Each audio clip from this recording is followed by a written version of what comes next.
Avec ce deuxième chapitre, nous vous proposons de continuer de voyager dans l'histoire de l'évolution contemporaine de la pratique de la danse traditionnelle en Bretagne. Dans le premier volet, il a été abordé les débuts du changement de statut et de fonction de la danse, avec la mutation de la société bretonne jusqu'au milieu du XXe siècle. Continuons de voir comment des acteurs qui n'étaient plus dans les milieux traditionnels qui avaient engendré cet aspect important de notre culture ont participé à sa mutation.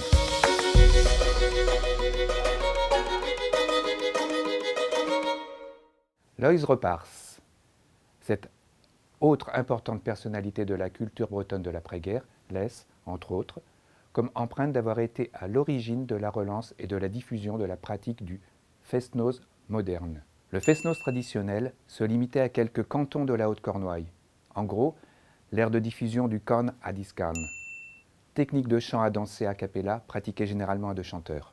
C'est un ensemble de pays à forte identité, où les paysans entretenaient des pratiques relativement proches, notamment celle d'associer le travail et la danse. Ces pratiques traditionnelles, encore bien vivantes dans les années 20, s'arrêtent progressivement à la fin des années 30. Et cette fête de nuit n'était pratiquement plus qu'un souvenir au début des années 50.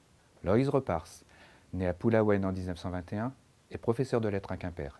Pendant une veillée exceptionnelle dans la ferme de son grand-père, il découvre la danse tronc et le corn à discan.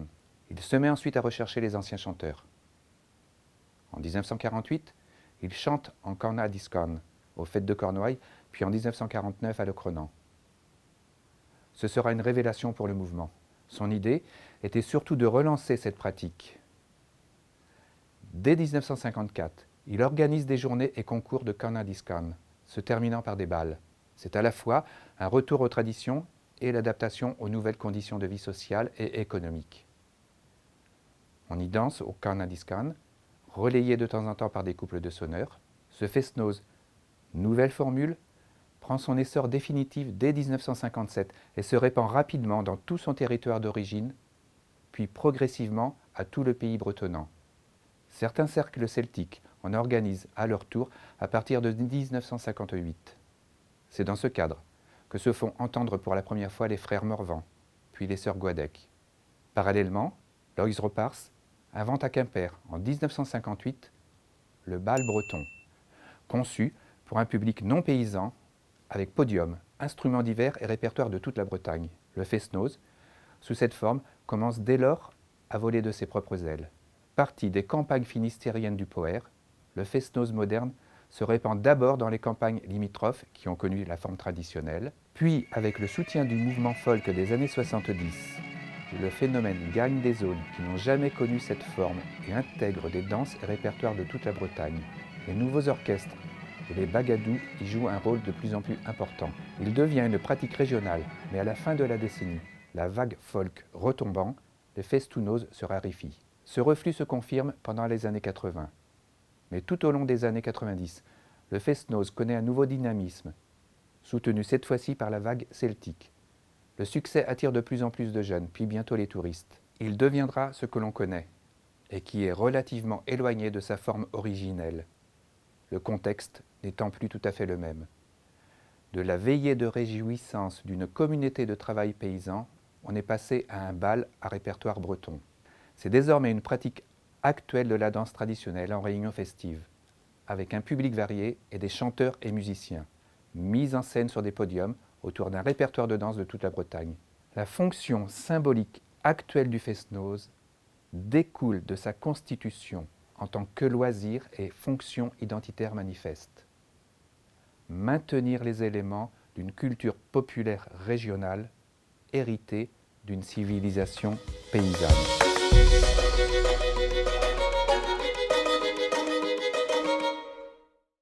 Dans cette période où il n'y avait pas encore de recherche véritable sur la danse, Jean-Michel Guilcher et sa femme Hélène, naturalistes de formation, entreprennent un travail d'enquête systématique sur la danse traditionnelle en France à partir de 1941. Leur but est la recherche des répertoires traditionnels et la situation dans leur milieu ethnographique. Tous les aspects sont abordés, sociaux, historiques, géographiques, psychologiques. L'enquête est complète, critique et sans concession aucune avec la réalité de la recherche. l'idéalisme latent des générations précédentes disparaît. Plus question d'interprétation. À partir d'eux, la fantaisie se heurte à la réalité contraignante de la recherche. Ces recherches ont été synthétisées dans de nombreux ouvrages, dont, surtout pour la Bretagne, la tradition populaire de danse en Basse-Bretagne, avec une première édition en 1963. Ce livre de plus de 600 pages est d'emblée devenu l'ouvrage de référence sur la Basse-Bretagne. C'est une étude rigoureuse des grands types de danse se pratiquant en Basse-Bretagne. Une synthèse de l'histoire de la danse bretonne et de sa place dans la vie quotidienne. Après l'apparition de cette Bible, plus rien n'est envisageable de la même façon. Son influence reste énorme. On peut aussi signaler que Jean-Michel Guilcher est le père d'une dynastie d'influence. Yvon Guilcher, Naïk Raviart et Maud Guilcher.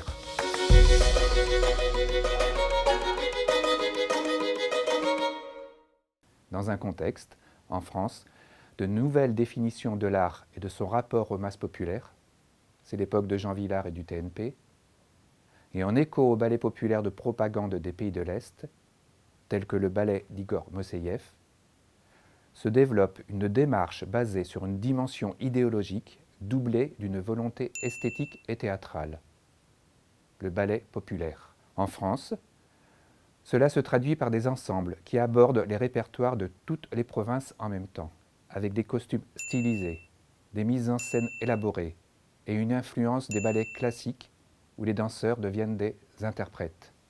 Cette nouvelle école se réclame aussi de la tradition populaire, mais l'infléchit essentiellement vers l'esthétisme et le spectacle.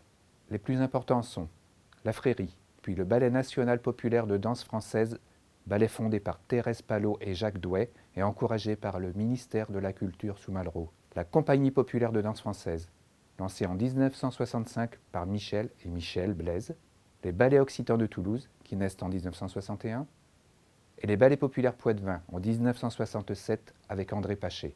En Bretagne, nous verrons plus loin que ce courant provoque d'abord un scandale, puis une réflexion nouvelle. Soit on rejette cette théâtralisation esthétique au nom de l'authenticité, ou on essaye de la combiner avec la tradition. Peu s'engagent dans un premier temps dans cette voie. Voici quelques mots rapides sur des personnalités influencées par ce mouvement et qui eux-mêmes seront source d'influence en Bretagne. Au Cercle celtique de Rennes en 1954-55, Jean Breton monte les premiers ballets de Bretagne. Ceux-ci furent sifflés à leur première représentation à Saint-Brieuc, mais l'idée fit son chemin et en influença d'autres. Jean Guillard, il est un des premiers à faire évoluer la danse sur scène. Il s'affranchit de la simple présentation de danse l'une après l'autre et intègre des évolutions. Variation du pas, danse à thème, étude des entrées et sorties et des enchaînements, création musicale. À Quimper, il fait venir au Cornouailles en 1962 les ballets de Jacques Douai et Thérèse Palot. Ce sera une polémique vive. Mais sous cette impulsion et influence, avec Henri Leviol, il crée les ballets populaires bretons des Zeostiked à Stangala. Ces créations vont profondément diviser le milieu breton. On peut également citer Michael Kerjan. Après être passé dans le Ballet national populaire de danse française, il fonde sa propre compagnie, les Ballets Michael Kerjan. L'héritage de la longue confrontation de ces débats entre les courants et les écoles plus traditionnelles, qui s'amplifiera plus tard avec les mouvements folk d'après 68, sont notre vision actuelle de la danse sur scène. C'est le début des controverses, mais avec le temps, elles ont abouti à l'acceptation que les danses portées à la scène changent de nature et que tout en se devant de respecter son langage traditionnel, elles deviennent une discipline de spectacle avec ses propres règles. À cette même époque, il faut rappeler l'importance d'autres personnalités qui continuent d'œuvrer dans le domaine de la recherche de terrain, telles que Simone Morand pour le pays rennais, le docteur Tricouart dans le pays de Châteaubriand, Jacques Brault et Georges Pogam dans le pays nantais et paludier, Albert Noblet dans le pays de Redon, Alain Lenoir dans le pays de Mur, Anne Salaverte dans le Penthièvre, Bernard de Parade, Léandre Hervieux, Viviane Elias, Labelle Blanchard, Francine Lancelot et tant d'autres.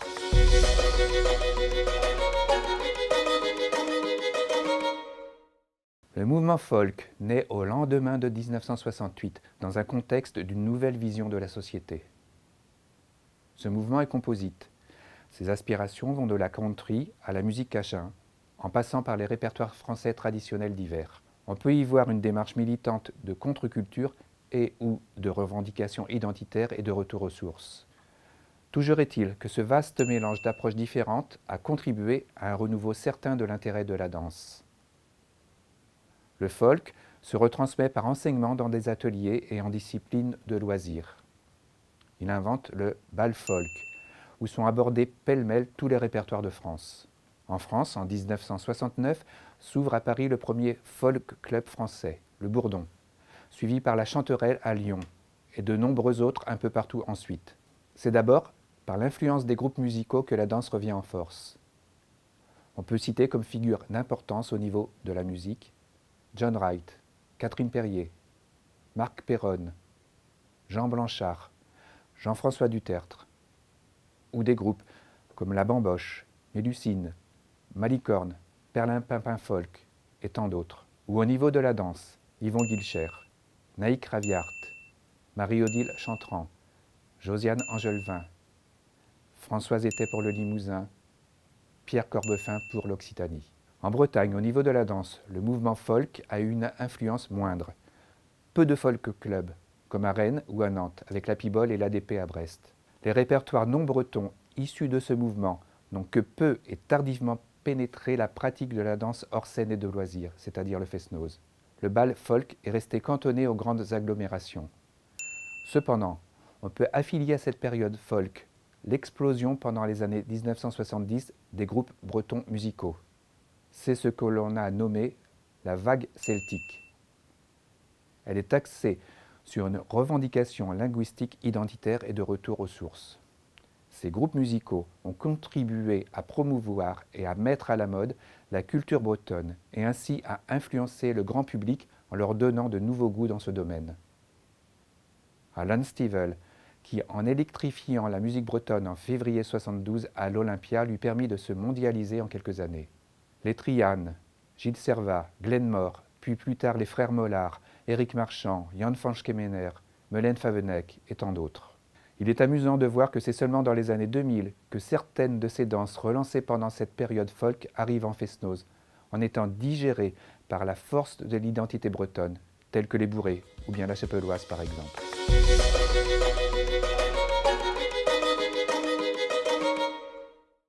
L'héritage de la contestation identitaire de mai 68 et son foisonnement d'idées, en amplifiant par écho l'influence de l'école des ballets populaires des années 50, a ouvert une nouvelle voie dans la pratique de la danse traditionnelle sur scène en Bretagne.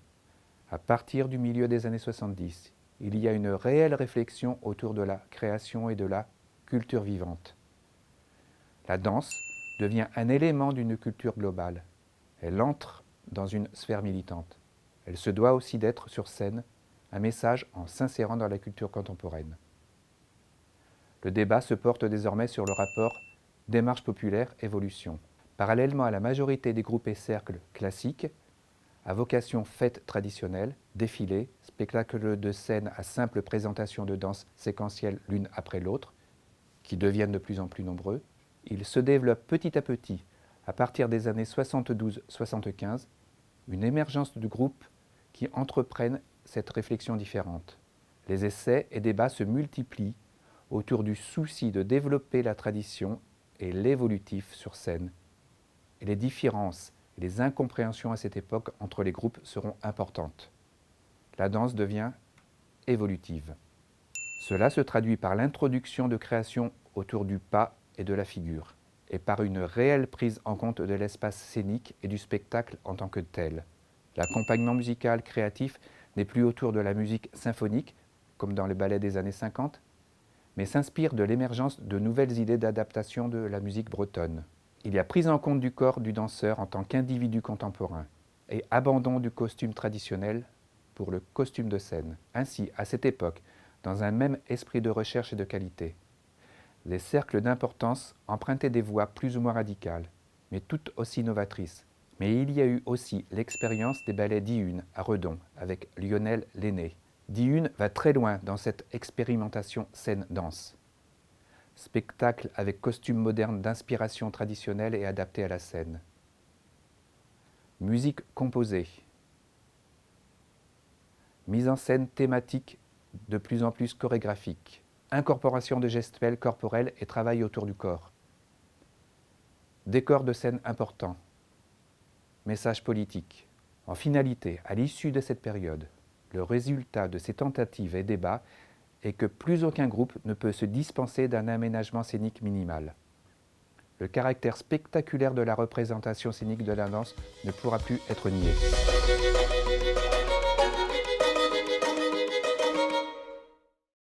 En dehors des groupes et individus novateurs cités auparavant, la plupart des cercles étaient toujours dans un rapport plus simple de représentation scénique à danse séquentielle avec des répertoires peu diversifiés.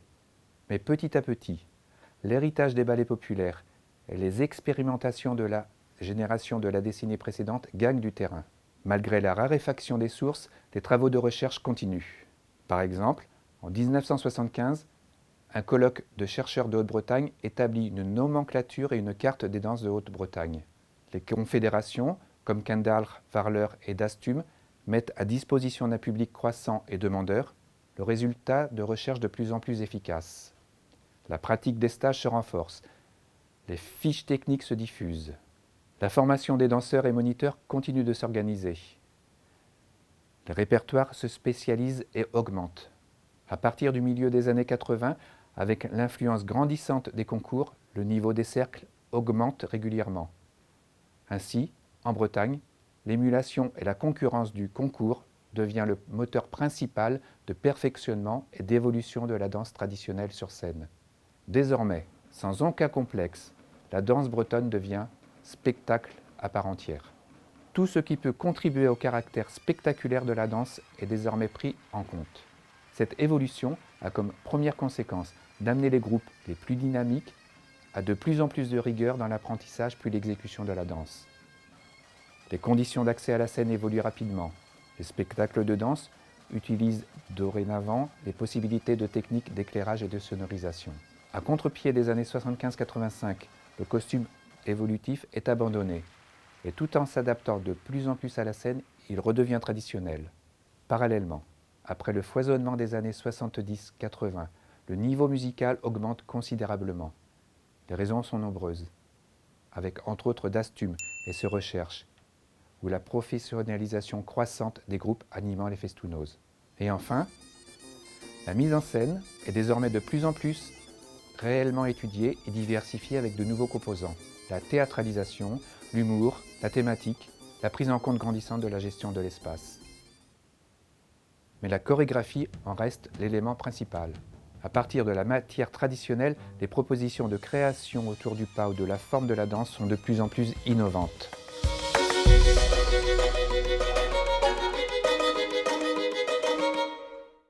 Et nous arrivons à une étape qui n'est plus l'histoire mais l'actualité. Vous en êtes les acteurs.